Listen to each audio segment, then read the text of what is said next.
Hojik Palestine amasung Israel gi lan gi oirakliba phibam Qatar Egypt amasung US gi luching basingna Paris ta mifam ama family higher mifam asida family mifam ase Israel amasung Palestine gi lan ase lusinana amasung ceasefire thamnaba ina phamba mifam ni higher mifam sida kana kana yauri bagi habado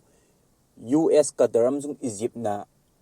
mediator oiraga adi marakta leiraga lana se lo ceasefire thamna bagdam ka sanar po wari maneba aduga Israel gi makai dane Israel gi makogi intelligence agents oiriba Mossad aduga Sinvet habdi Israel gi defense force ki kangbu singawi ko aduga high kriba Paris ki mifam se Paris conference se masida makoina sanar kriba wari singa sidi ahan bada numit nifu mangani gi ceasefire thamba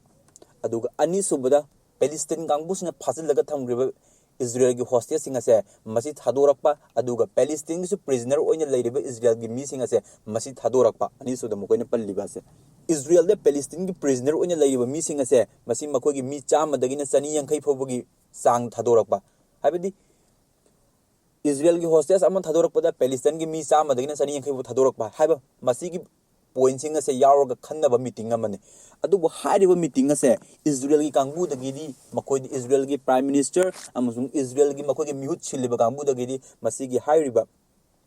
makoi gi ceasefire ase yaningba fongdokli adubu Hamas amasung Palestine gi makai dagidi hairiba ceasefire ase makoi ni yaningba tawde yaba ngamloina fongdokli aduga Hamas ni yadriba gi maram ase makoi na point ahum da fongdokli ahanbada hairiba makoi gi Paris gi mifam ase masida war loishinba haiba wafam ase yaude ani subada Israel gi lan missing Palestine lairiba singa se pulapli oina handokpa haiba wafam ase yaude aduga ahum subada soknariba lan ase Hamas na pamliba asidi matam khara khaki oina akoge pet oina truce thamba nataba yanaba ceasefire thamba nataba matam chuppagi oina permanently ceasefire ma thamba ase masi Hamas na pamiba haiba wafam singa se Paris ki conferences ni yaudabana maram orga Hamas ni amna akan mongdi yaningdei amasung masi Hamas ke khwaidagi highest political bureau oriba Ismail Haniya na fongdo ko wafumni aduna hauji ceasefire thamche na horokpa taraga su ceasefire thambase Hamas na su yadri Hamas ni yadribugi maramdi Hamas di hanadagi hauna permanently ceasefire thamba orgadi yai ana fongdo laga laikre mamang da su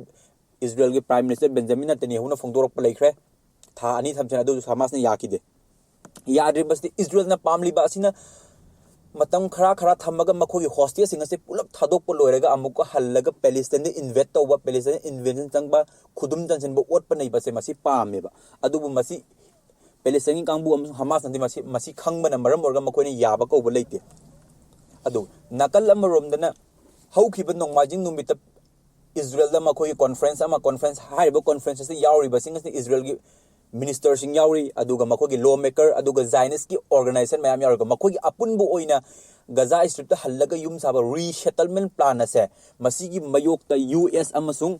France ki maikai dagi yamna akan mamong da condemn tawre hadi kaidaw nunga masi othokpa yaroi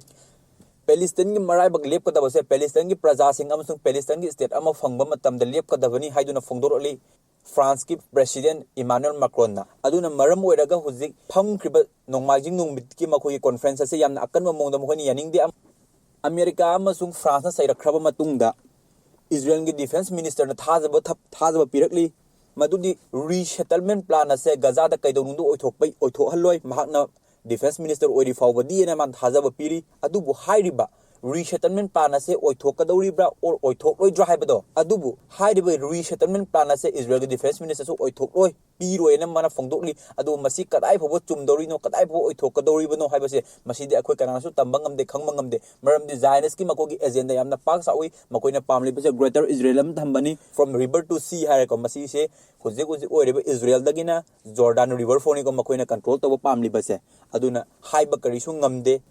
ngasi na ma hairami hayeng etek am taw aduna kanana su khangba ngamde aduga nakal amromda America da lairiba Palestinian kangbu singna makhogi lawyers sing punsin naraga Joe Biden da legal action lakhotna boida mukta makoina court chen thari lakhot kadoribagi makoina tawriba maram asina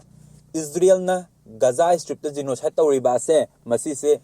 Joe Biden gi khut yawi amsung Joe Biden insil laga tawbani mahak sum masi da chen na yeduna makoina tawba court na legal case oina thangat pani masi se Palestine gamuna mai pak kador pa udor ba habil khangmangam de maram di completely oina ICJ court ta South Africa na pukhalakpa adusu 100% oina mai pak khibadi leibanate partially saru khara gi oindi mai pak Israel na Lebanon ase invest tawgani haibagi masigi information ase leak oirakra matungda Hezbollah gi maikayda gi rocket 13 pung 10 gi manungda makoina atat akham leitana kapsalakibagi pawama yamna akun boina fangli aduga makoina kapsalakriba mafamsing ase Israel gi military post oiba aduga Israel gi land missing punchilaga leiba military gi convoy sing gari sing aduga makogi nuclear facilities hariba jaga chadi yamna haibadi yamna maru oiba jaga singda Hezbollah attack tawrakreba aduga Hezbollah attack tawrpa sineriba makogi